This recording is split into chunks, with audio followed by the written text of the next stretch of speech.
Sasa kuna swali? Kama hakuna, tunaweza kuendelea na ufafanuzi wetu wa kitabu hiki cha Ufunuo. Tulikuwa tumeongelea juu ya sifa za Yesu Kristo, na mara ya mwisho tulizungumzia ukuhani wake ambao haupo katika sehemu kubwa ya Agano Jipya. Ni kitabu cha Waebrania, tunaita waraka. Ni sisi hatuiti waraka, mwingine tunasema tu ni maandiko kwa Waebrania.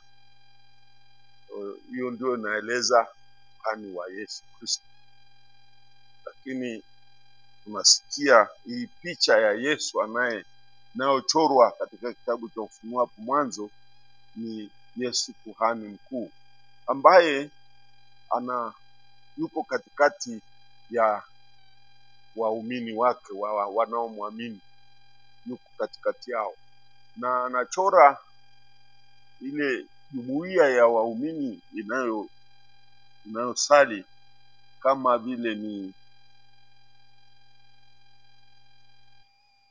katika ibada, ni kama taa inayowaka, ile menorah, ile candelabra, ile taa kubwa, na anapita katikati yake, na kama moja anazimika, yeye bila shaka anawasha. Kwa hiyo Yesu yupo karibu nasi, hakuna kitu ambacho hajui, na kama taa ikizimika anaiwasha.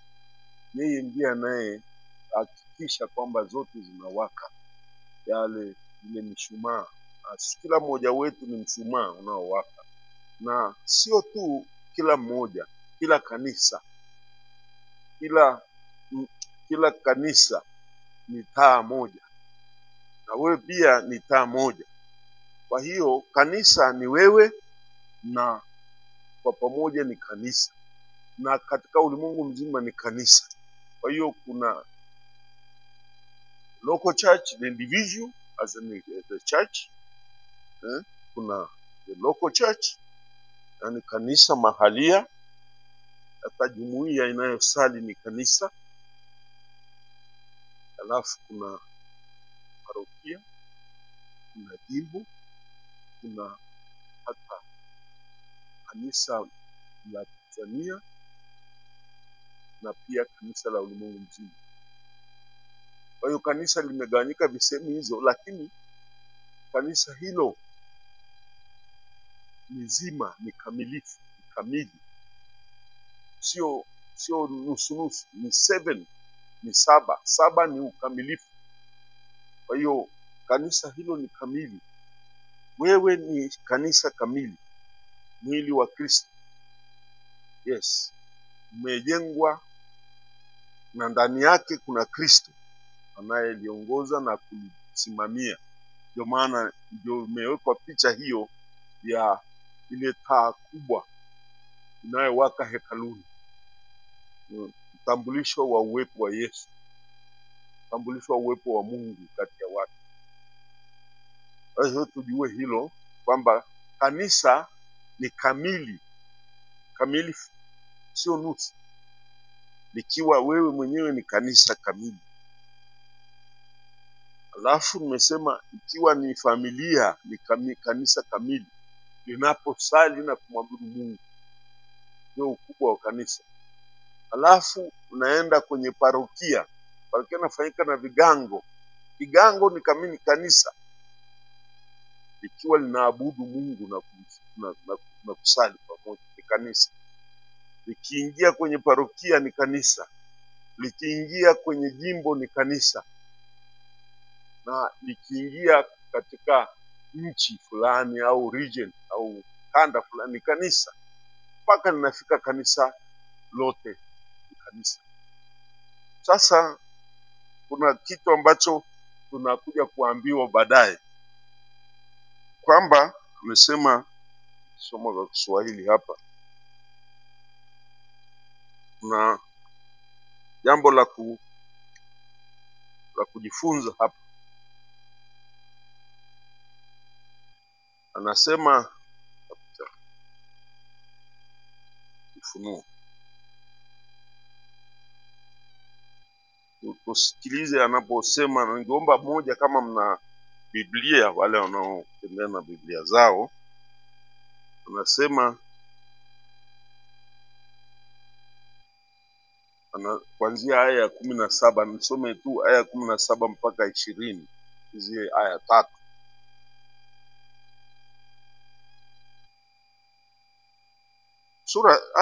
Sura ya kwanza ndio.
Basi sana tunatambua tu kwamba huyu anayejitambulisha ni Yesu Kristo, ambaye anatembea katika zile vinara. Hivi vinara ni zile candelabra, zile mishumaa mikubwa inayoshika mishumaa, na iko 7, manake ni kamili.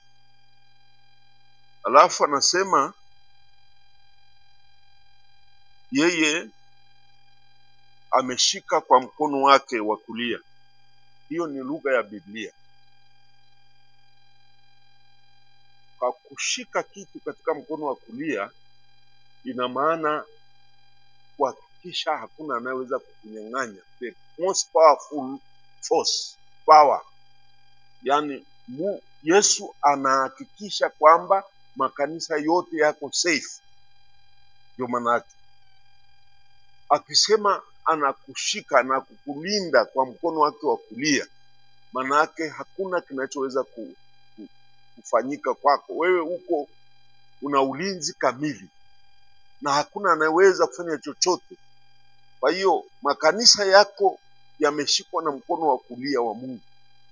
Mtu yoyote ambaye ni kanisa lake, sisi binafsi,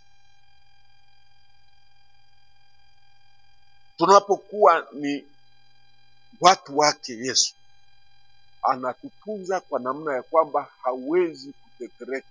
Ndio mkono wake wa kulia, all of them. Anasema hapa, anasema usiogope wewe kwanza na mimi. Alafu anasema nimeshika. Kumbe yeye akaweka mkono wake wa kulia juu yangu, mkono wake. Manake hata huyu mjumbe amewekwa mkono wake wa kulia, ameshikwa.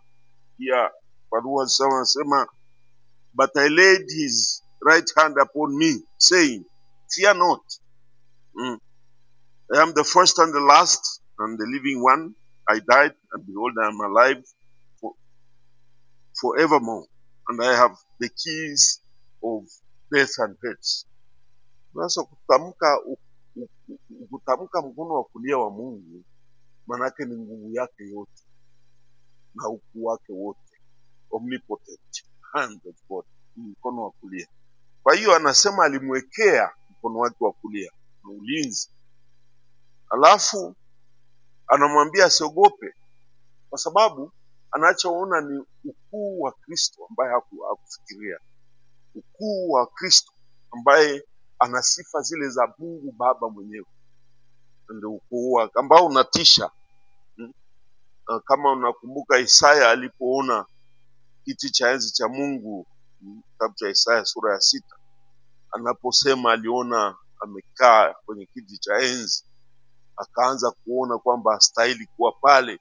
Na kwa sababu katika teolojia ya Agano la Kale hakuna anayemuona Mungu akaishi, basi yote yule anayemuona Mungu katika utukufu wake anakufa. Na kwa hiyo hapa anamwambia usiogope kwa sababu ya teolojia hiyo. Manake ameona ule umungu katika Yesu. Yesu ambaye ni Mungu aliyochorwa, hiyo picha iliyochorwa hapo mwanzoni inamweka katika hali ambayo mwanadamu hapaswi kuona, lakini ameona. Lakini sasa huyu aliyeonekana katika utukufu wake, Yesu Kristo, anamwambia asiogope, mshika mkono wake wa kulia, hakuna kitakacho kufanya tetereke. Sasa anamwambia usiogope, mimi ni wa kwanza na wa mwisho. Hii sifa tumeshazizungumzia kwa sababu Yesu sasa anachukua sifa za Mungu Baba mwenyewe ambaye ni muumbaji wa kwanza na mwisho. Alafu anasema yeye ni yeye aliye hai. Yes, Mungu alitambulisha kwa Musa ile sura ya 3 kitabu cha Kutoka aya ya 14. Exodus chapter 3 aya ya 14. Anajitambulisha kwamba yeye ni yeye aliye hai. Anasema mimi niliye hai. Kwa hiyo anakumbusha tena maneno yale, maneno ambayo Yesu anakuwa na hadhi, sifa za Mungu mkuu, Mungu Baba.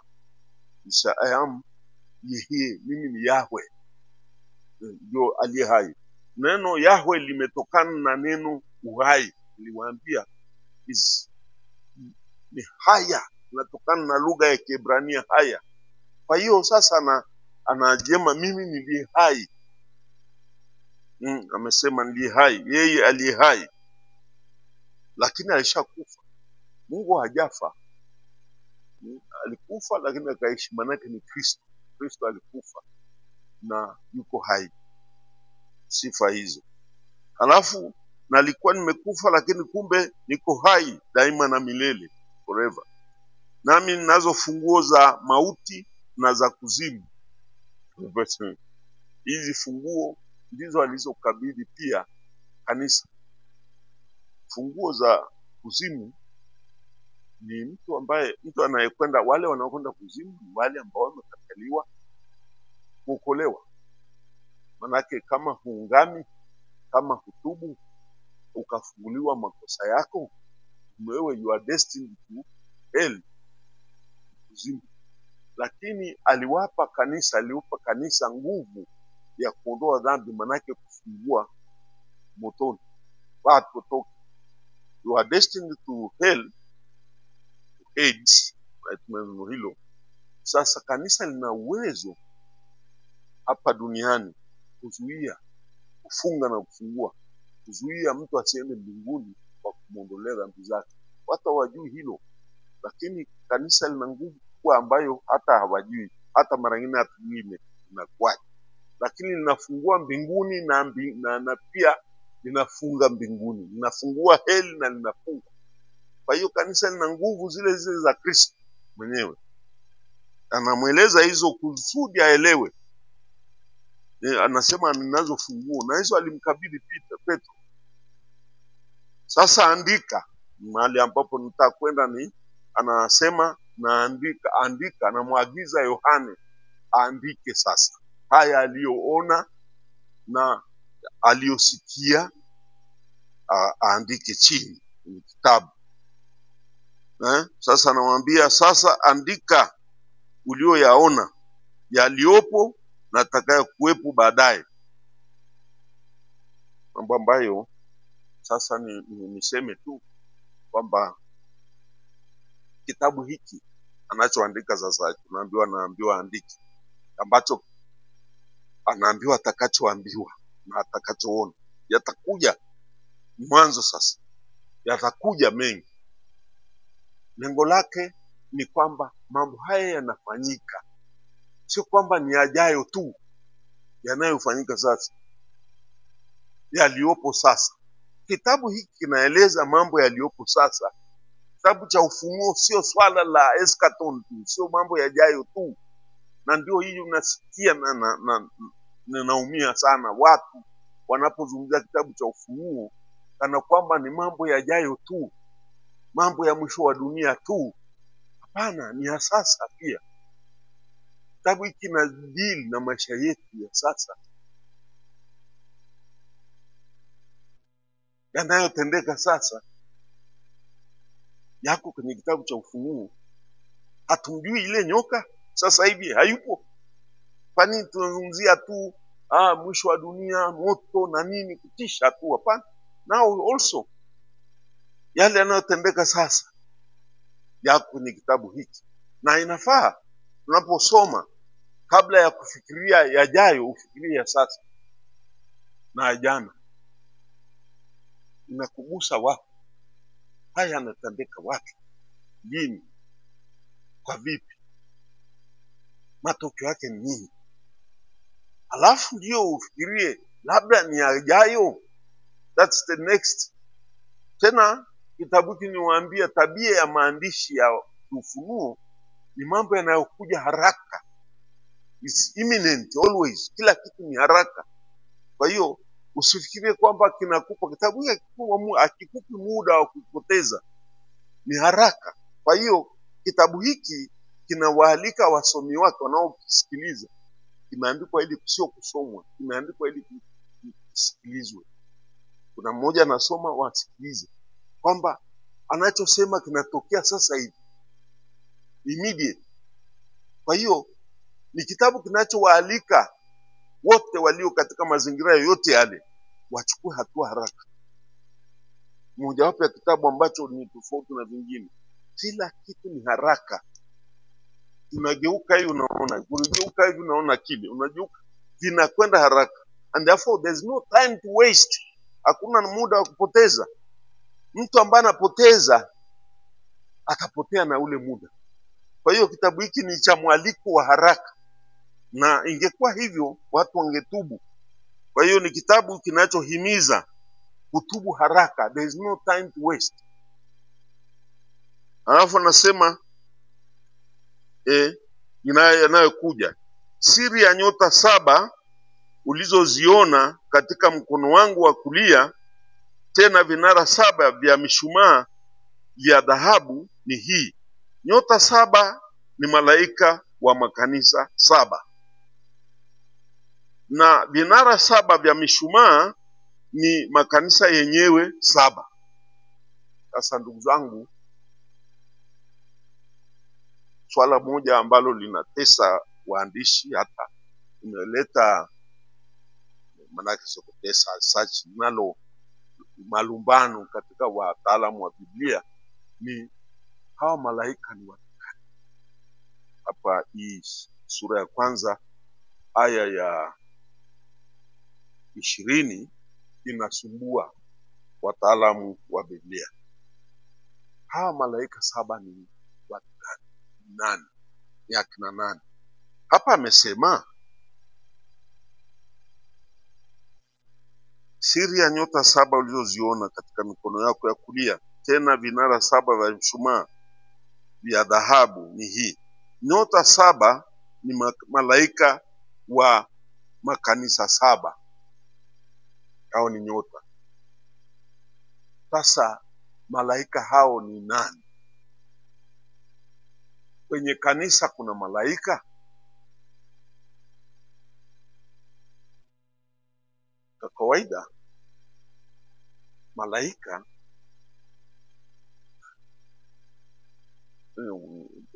kwa nini inakuwa ilileta shida? It could be something. Inakuwa shida kwa sababu kwa kawaida binadamu haandikii malaika barua. Huyu Yohane anaambiwa andike, na anaandike haya anayoona na yatakayokuja, anayoona na kusikia, anaambiwa andike. Sasa anaandikia nani? Anaandikia makanisa 7. Na hao makanisa 7 ni nani? Anazungumzia ni kwanza,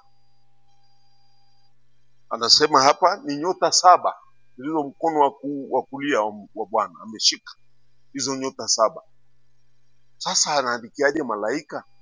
Nyota 7 ni malaika. ambao wanawaandikia barua au kitabu hiki. Kwa kawaida sisi binadamu, Yohane ni binadamu, is not an angel. Yohane ambaye anaona hayo na itakayotokea na yanayokuja, anaambiwa aandike, na anaandikia hawa malaika 7. Wewe wapi ulisikia mwanadamu anaandikia malaika? Malaika wanapaswa kuona zaidi kuliko sisi. They should see, they should know better than human beings. Inakuwaje sasa Yohana anaambiwa aandikie malaika hawa 7 barua hii, yani kitabu hiki? Kwa hiyo imekuja shida kwetu. Sasa inakuwaje huyu Kristo mfufuka aliye hai anamwambia andika? Hapa amemwambia andika, amemwambia sasa sasa andika ulioyaona.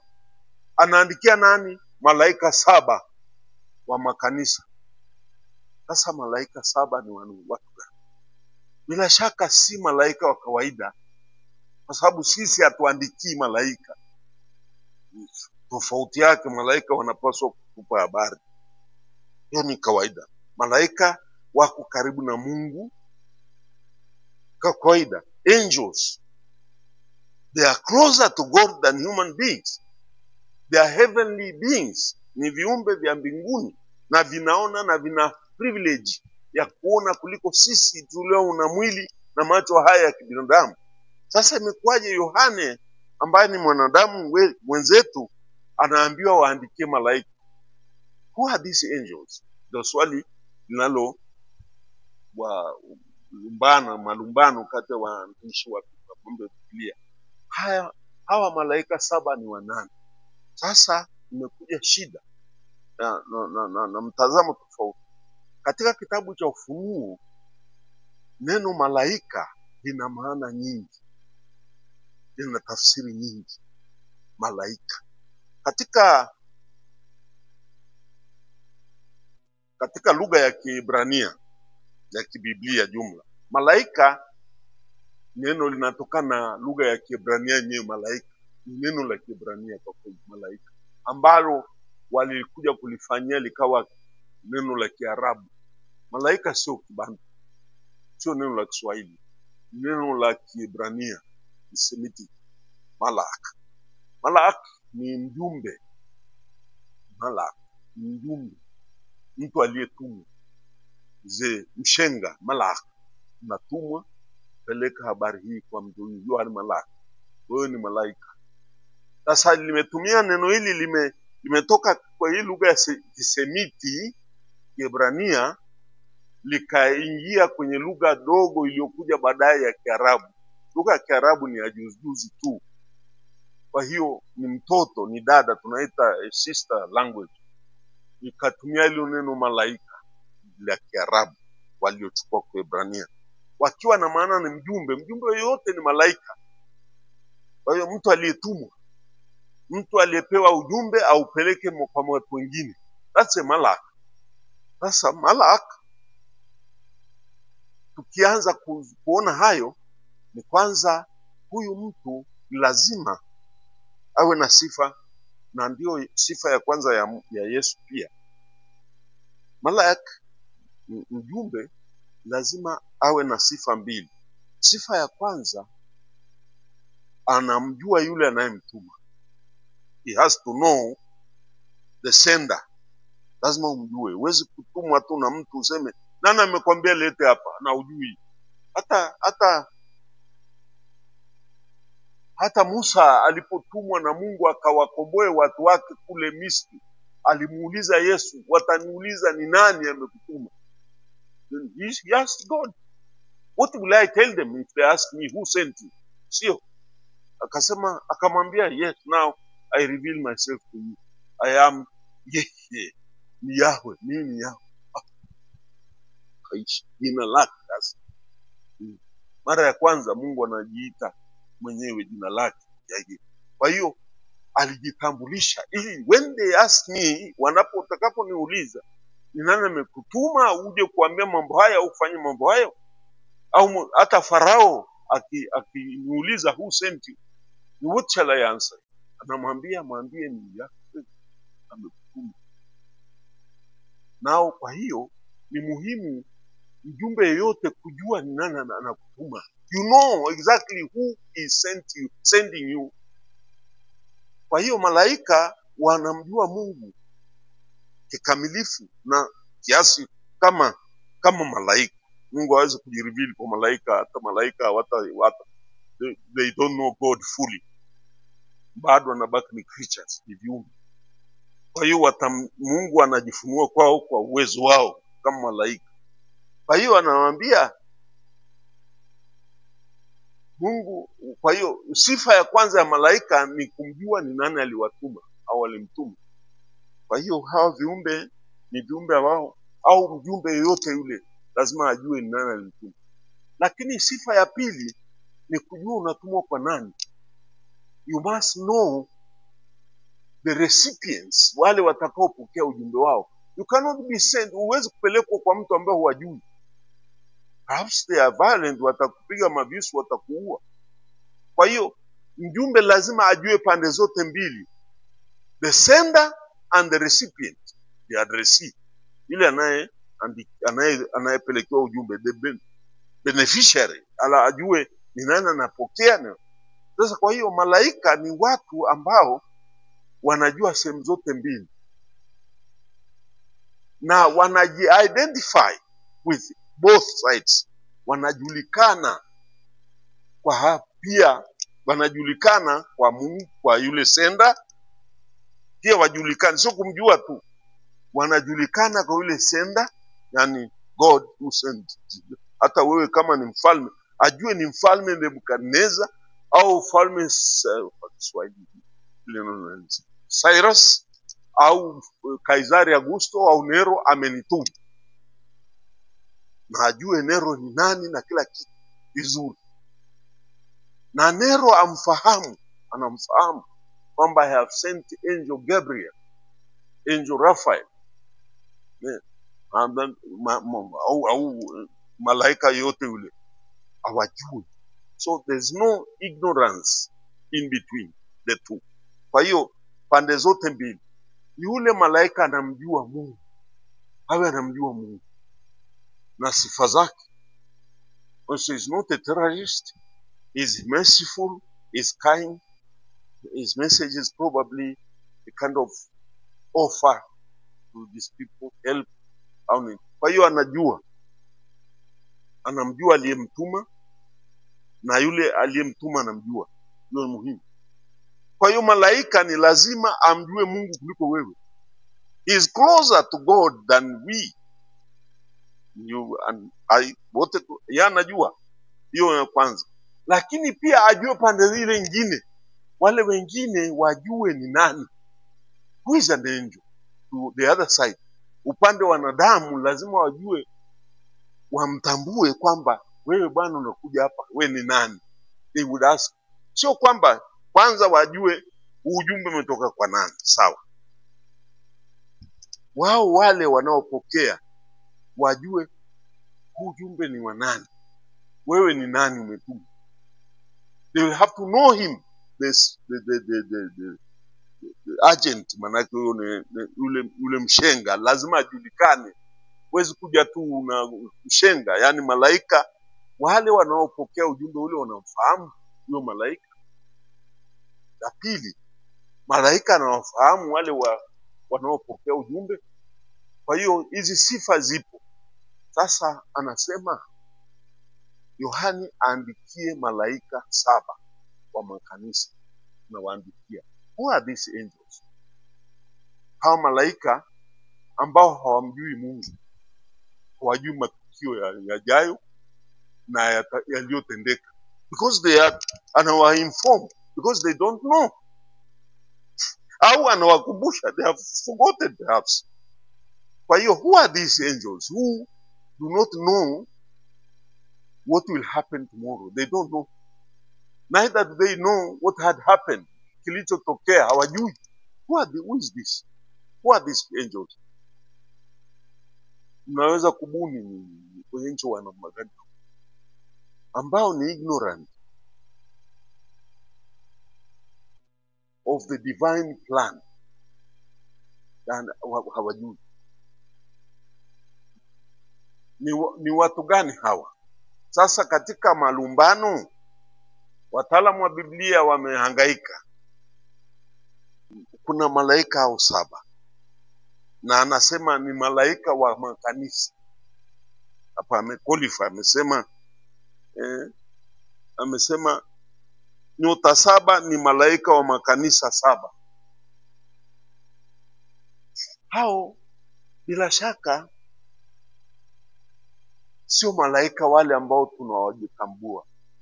Yaani manake malaika anajua kuliko sisi, na anajua mpango wa Mungu, na sio waandikiwe. Yaani mwanadamu amwandikie. John is a human being. The prophet, the apostle John, hata angekuwa ni elder John, sio lazima awe mtume Yohane, pengine ni elder, one of the mababa wa kwanza wale ambao tunawaita ni wakuu wa makanisa. Huyu Yohane anawaandikia hao malaika 7 wa makanisa. Sasa kwa hiyo huyu alijulikana, na Yohana amesema his fellow elder anajulikana. Sasa anaambiwa waandikie hao malaika wanani. Kwa hiyo wataalamu wamejaribu identify, kuwatambua hao malaika wa makanisa 7. La kwanza walisema hao malaika wanaweza, wengine sasa waliweza kusema ni wale malaika wanaosimamia kanisa. Maana yake, kwa mfano, hii kanisa chetu hiki ni cha Mtakatifu Francisco, na Francisco ndio msimamizi wa convent yetu hii na kanisa hili. Iko picha yake iko pale nyuma. Ndiye msimamizi wa kanisa hii. Kumbe watu hawajaona. Unakuja tu kuingia huku, unaingia nimekaa hapo miaka zaidi ya sasa. Niliiweka miaka kama 10-20 iliyopita labda. Sasa kwa hiyo tunasema ni msimamizi wa kanisa, kanisa Mtakatifu Patrick, kanisa Mtakatifu Monica, what else? Ule tungi wanahitaji kanisa. Ni sawa. Teresa na kadhalika. Sasa hii desturi ya kuwa na wasimamizi ilikuwepo toka zamani. Hata kwa Wayahudi walikuwa na miji fulani ulikuwa chini ya ulinzi wa malaika fulani, au wa jina fulani, mtu ambaye ni mashuhuri, na kwa hiyo alikuwa kama mlinzi wao. Wakipata shida walikuwa wanamkimbilia huyo. So it was what we call, ilikuwa ni guardian angel, malaika msimamizi malaika. Sasa kila mmoja ana malaika wake, guardian angel, malaika walinzi. Hiyo desturi hiyo haikuanza leo, ilianza toka kwenye Agano la Kale. Watu walikuwa na malaika walinzi, na walichukua hata mji wao wanaweka chini ya ulinzi wa malaika, au patron mkubwa kama Abrahamu au Isaka au Yakobo, au wale mapatron wakubwa wanakuwa ni wasimamizi wa ule mji, kama mji wa tuseme Shechem, au mji wa miji ile ya Samaria, au mji wa Nazareti, au mji wa miji hata Yerusalemu. Kwa hiyo walikuwa na mji wa Daudi. Unaona, Daudi is the patron of the city of Jerusalem. Kwa hiyo ndio msimamizi. Sasa walikuwa na pia ni hiyo desturi ya kuweka ulinzi chini ya malaika fulani, au personality au person au figure kubwa. muhimu inayompendeza Mungu, na kwa hiyo wanajiweka chini ya ulinzi wake. Miji na vijiji na hata nyumba zenu. Sasa wewe nyumbani kwako, wewe mlinzi wa nyumbani yako ni nani? Sheka brother, wewe ukifikiria hata siku ile nyumbani kwako kuna nani analinda nyumba yako? Mungu analinda ulimwengu mzima. And you are not even, na wewe kuna hadhi ya kwenda mbele yake. You are a sinner. Let us assume that position. You are a sinner. You cannot approach him. Who will approach him in your stead? Yani badala yako, on your behalf. Who will approach God? So, unajua Wayahudi ni watu wenye akili sana. They think that mimi nikikaribia Mungu nitakufa. So there is somebody intermediate anayeenda kwa Mungu, na aenda namwambia Daudi, mwana wa Daudi, tuombee. Kumbuka mji unahangaika, unaangamia, mji wako ni ukabidhi. Sasa wewe mzee, nyumba yako imekabidhiwa nani? Sisi tunajiamini sana, but perhaps it is something to think about. Ukifikiria shule hii iko chini ya huyu hii shule, chuo hiki ni Salvatorians, lakini kina msimamizi wake huyu Francis Jordan, ni mwenye heri, iko chini ya ulinzi wake. Kila chuo, St. Augustine kule Mwanza, Muhimbili ilikuwa chini ya Elizabeth, St. Elizabeth. No, hiyo ni Margaret, ilikuwa Princess Margaret. Huyo ni yule malkia ambaye alikuja kuweka jiwe, lakini msimamizi wa Muhimbili ni nani? Sio Margaret. Kuna mtakatifu, ilikuwa imejengwa na watu gani walijenga hiyo? Watu gani walijenga hiyo? Ile Muhimbili. It's not serikali. Ni kanisa lilijenga ile. Tuache. Yes, please. Kwa nani alikataza? Sasa viumba yubikede. Fanya discreet, usikalete shida. Yani manake wewe unafanya mwenyewe, you can even have an image au picha ya mtakatifu fulani. Unasema nyumba yangu, mbona watu najua watu wana chumba chake cha sala nyumbani. Ndani ya nyumba, mimi nimebariki nyumba nyingi. Watu wana chumba cha pekee, amejenga nyumba yake akaweka chumba cha sala. I have seen wengi, sio mmoja tu. Sisi tunafikiria tu nyumba kulala na kupumzika na kunywa pombe na kuchima mbugani na kuna na choo. Wala fikiria choo, wala no, wengine wana chumba chake. Nimeenda kwa jamaa moja tena, I never expected, businessman. Akamwambia this room, wakati napita na bariki, akamwambia this is please Father, naomba ubariki zaidi, hapa ni chumba changu cha sala cha familia. Nimeshika mkono kwenye nikamkumbatia, ambia asante sana. Manake tena ni special, kimejengwa vizuri sana. Hata ile front tofauti, lakini ameweka taa kama hii ya milele, lakini sio tabernakulo, hana tabernakulo. Isipokuwa ameweka na Biblia pale. It's a small table with inajua sifa zake mbalimbali. Yaani kanisa ni malaika. Kwa nini? Kwa sababu ni kanisa lenyewe husika, ni chombo cha Kristo mwenyewe, ni chombo, ni mjumbe. Kanisa lenyewe ni mjumbe anayeeleza habari ulimwenguni. Hiyo ni muhimu. Kanisa is not only a recipient, it's also sent to the church, to the world. Kanisa linatumwa.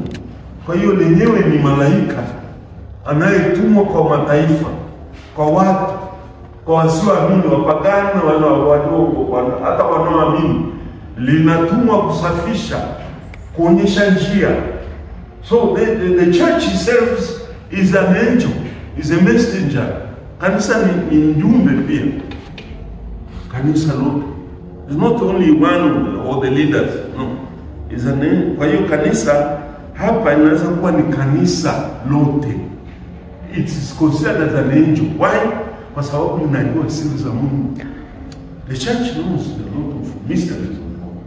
Na tunaadhimisha siri za Mungu. Sisi tunapokea mafumbo ya kimungu. Mysteries. Tunazoadhimisha. Sasa mmoja hapa wakati ninafanya Eucharistic Samuel, akaniangalia, akaja baadaye akaniambia, sasa ile kitu Father ndio unabeba ndio Eucharistic. Kitu gani kile? Kaambia ni Kristo. Yaani, kujabana ndio kukimbia. Kristo kweli. Kristo mwenyewe. Kumbe anakuwa mkate mwingine. Hadi hapa yule ndani ya mkate ule yumo ndani. Wewe ni tofauti. Tofauti unamshika.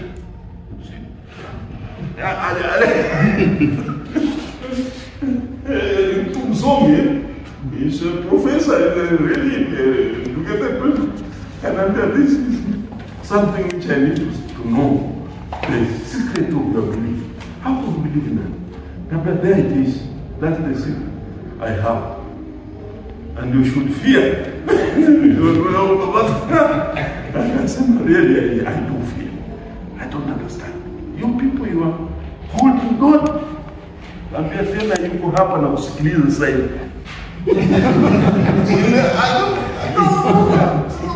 We'll talk about that. Sasa ni hicho. Kanisa lina siri za Mungu na mafumbo ya Mungu yaliyoingizwa katika imani na inaadhimisha mafumbo haya. Kwa hiyo ni malaika anafunua kila kitu. Ni mjumbe anapeleka message yake ya Mungu kwa watu. Kwa hiyo hii sifa hii ya malaika hakika inafaa kanisa kuwa malaika kwa watu, kwa ulimwengu. Kwa hiyo ni aina ya tafsiri tatu ambazo mimi ningependa kusema huyu malaika ni kanisa lenyewe. Mimi ningependa hiyo na aina ya tatu ya mwisho. Hii ya kusema ni viongozi tu. Viongozi kuna wadhambi. Lakini kanisa ni takatifu. Is holy. The church is holy as well as sinful. Ni kanisa la wadhambi lakini ni takatifu because its head is Christ himself and his holiness itself. Kwa hiyo ni holy, the holy church. Kwa hiyo it is possible to be called an angel. Sivi. Kwa hiyo mimi ningesema hiyo sifa hiyo. Kwa hiyo ni hapo badala kusema kufikiria ya malaika walinzi, sijui malaika viongozi, mimi ningesema kanisa kama malaika pia ni mjumbe wenyewe, kwa sababu malaika mwenzake manake ni mjumbe. Kwa hiyo anatoa sifa, anaeleza ile sifa ya kanisa kama mjumbe wa ulimwengu mzima. Tunatangaza habari njema kwa watu. Sio tu recipient but also sent to the world. Alafu anaeleza sifa nyingine hapa ya pili.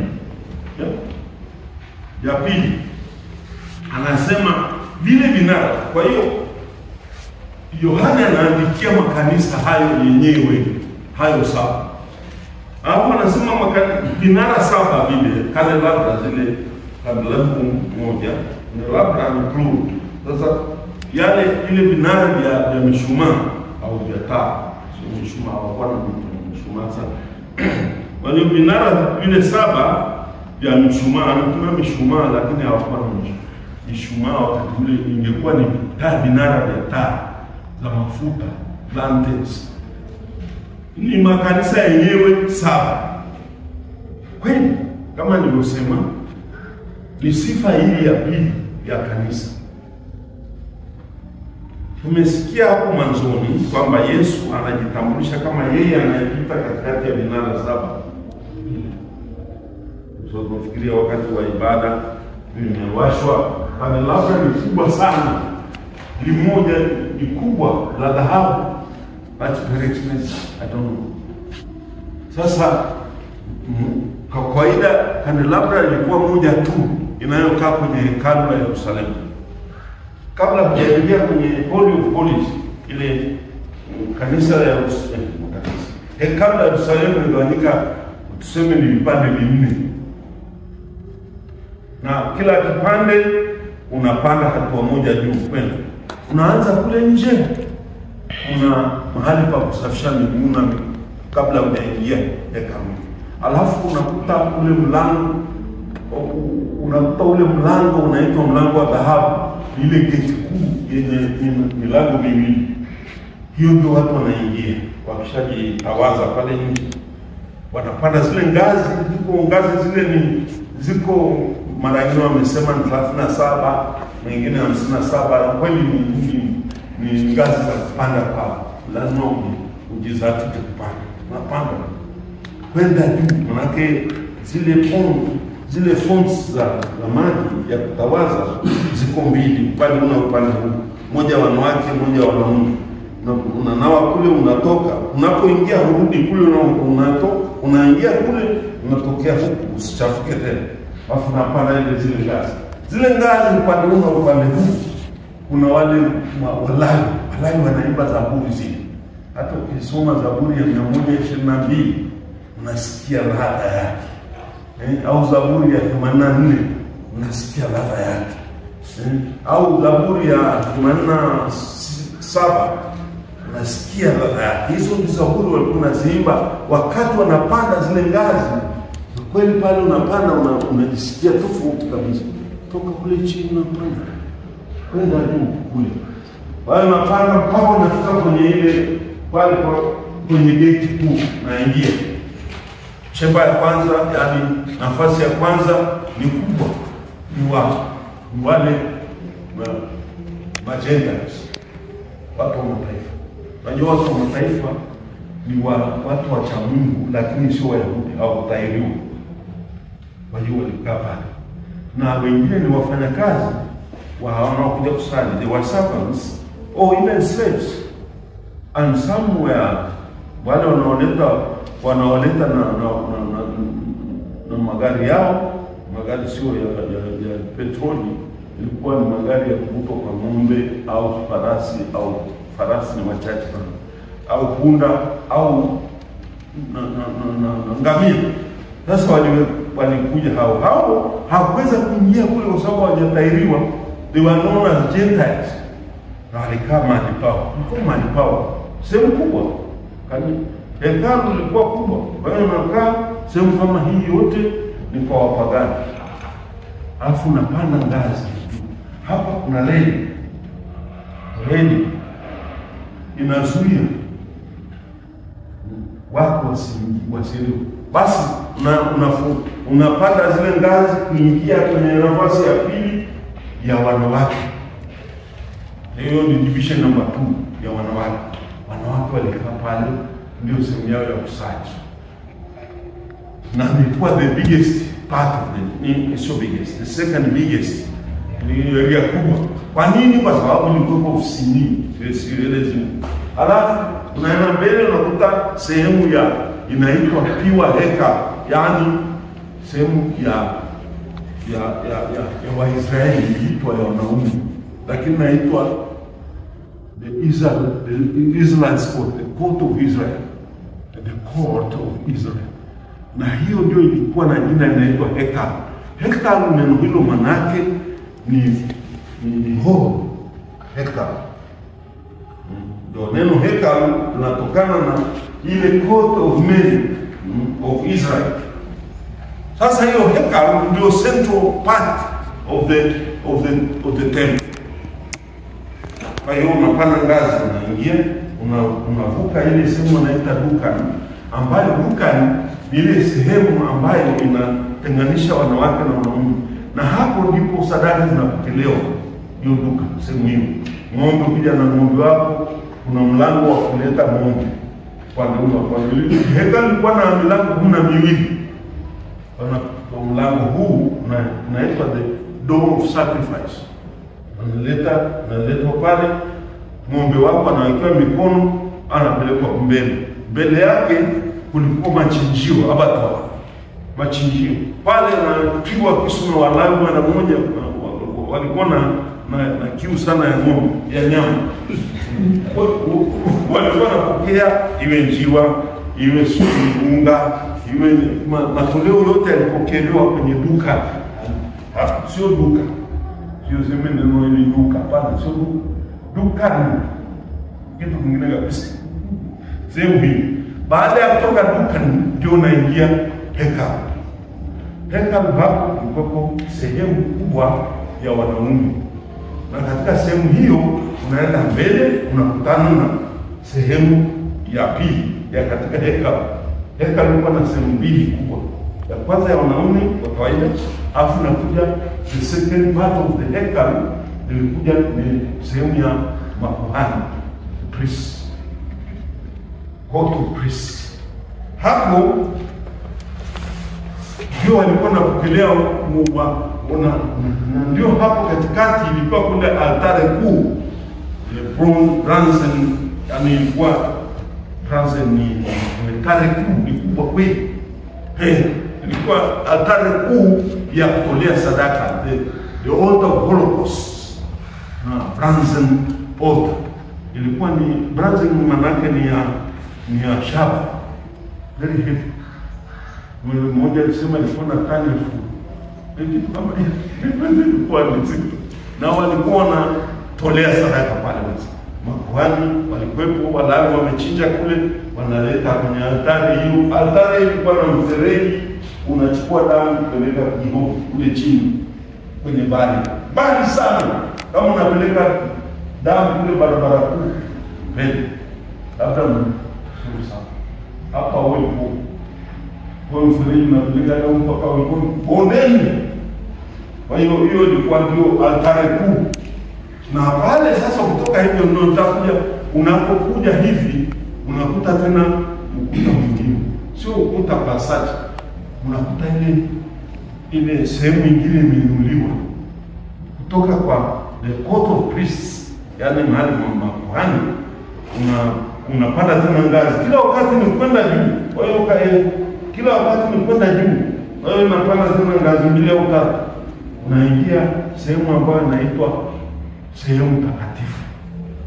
Yes, court of holies, the place, or wanaita the holy place, mahali patakatifu.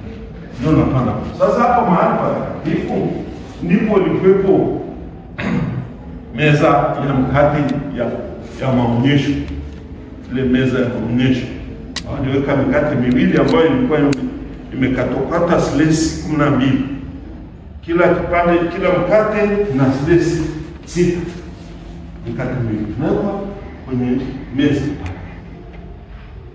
Na hiyo mikate ilikuwa inaliwa kila Ijumaa kabla ya kuanza Sabato. Akipiga ile bugla, ile horn, ile sio tamu. Na ile horn kwa Kiswahili, pembe. Ya jamaa, mmelala. Nasikiliza tu wanafa ile kuna horn ambayo inapigwa. Na hata sasa ukiingia Yerusalemu saa 12 ukiwa naendesha support nategea na kimbia kama ni Ijumaa, najua sasa hivi karibu watapiga. kama nimechelewa basi nasubiri mpaka walau kama nusu saa, la sivyo ikikuta ni magari nasimama kwanza, kwa sababu ni heshima kubwa sana. Sikia biu la mji mzima, de tarumbeta ile mpembe ile napigwa, mji mzima unajua tayari sabato imeanza na hakuna kazi. Lakini sasa wapagani kama sisi tunaendelea na kuendesha gari baadaye, lakini lazima usimame. Sasa kama wanaopiga kupandisha bendera hapa chuoni, ukiona tembea hata kama sio Mtanzania, lazima usimame, lazima tunakutia ndani. Sasa tuketu hapa ni ile mikate ambayo inaliwa na makuhani tu, tena ni siku ya Ijumaa jioni, wakati wanabadilisha mengine. Alafu upande mwingine wa kushoto kuna hiyo sasa kandelabra, hiyo ile kinara tena wamesema ni vitasa vinara sasa ni kubwa, sikiri ni kidogo, ni kubwa la dhahabu na lina branchi 7. Kinara sasa kinakaa pale kushoto na kinaashiria the holy place. Mbele ya hii holy place kuna altari ya ubani ya kufukizia, altari ya ubani mbele yake. Sasa hiyo altari ya ubani ndio Zakaria alienda kufukizia pale in the holy place. Kwenda pale mbele ya altari kikubwa, mbele ndio unakuta the holy place, na hapo ndio kuna hiyo altari ya kufukizia. Mbele ya baada ya kumaliza altari ya kufukizia ndio nakuja pazia kuu. Ile pazia moja aliandika na tani 1000. Msifikiri kwamba ilikuwa pazia kama ile la kwetu la kuficha nani. Mapana, ilikuwa pazia kubwa lenye uzito. Yaani kwa kweli ilikuwa labda nene. Kwa hiyo hata kulifuta ilikuwa kazi. Wanaita pazia, lakini ilikuwa manake, unajua vitu vya zamani ndio ilikuwa imetengenezwa na material sio nileta sehemu gani huko Mesopotamia huko au ni Syria, Persia. Walikuwa nasema, nimekuwa nasoma what was this cattle. It was very heavy cattle kuliko mawe, na ndio lilikuwa linatundikwa pale kuzuia chochote kiziingie kwenye David, Holy of Holies, yani mahali patakatifu, ambapo huko patakatifu ndio mwisho. Hapo ndio unakuta kuna ule mlango, ile pazia limewekwa na mlango mdogo ambapo kuhani mkuu anaingia mara moja kwa moja huko ndani. Huko ndani ndio kuna ile tunaita the Ark of the Covenant, kwa Kiswahili ni Ark, sanduku la agano, ndio linakaa kule. Sasa mimi nilikuwa naongelea kandelabra, hiyo kandelabra. Sasa nasema sisi kanisa ni makanisa 7, ni vinara 7 ambapo vimeshikwa na mkono wa kulia wa Bwana. Sasa vinara 7, vinara hivi manake nini? Anakumbusha thamani ya kanisa. Kanisa ni taa, ni taa, na anasema 7 manake ni kamilifu. Kila wakati nimesema hiyo ni kamilifu, isiyo na mpaka, kamilifu. Kwa hiyo kanisa lina kazi ya kuleta mwanga, na ndani ya ile vitasa Bwana anahakikisha kwamba vinawaka, anapita cross the 7 lampstands au vinara. Kwa hiyo mimi ningesema, alisema vinara 7 ni makanisa 7, na kwa hiyo kila kinara ni kanisa, na kila kinara chenye mishumaa 7 ni kamilifu.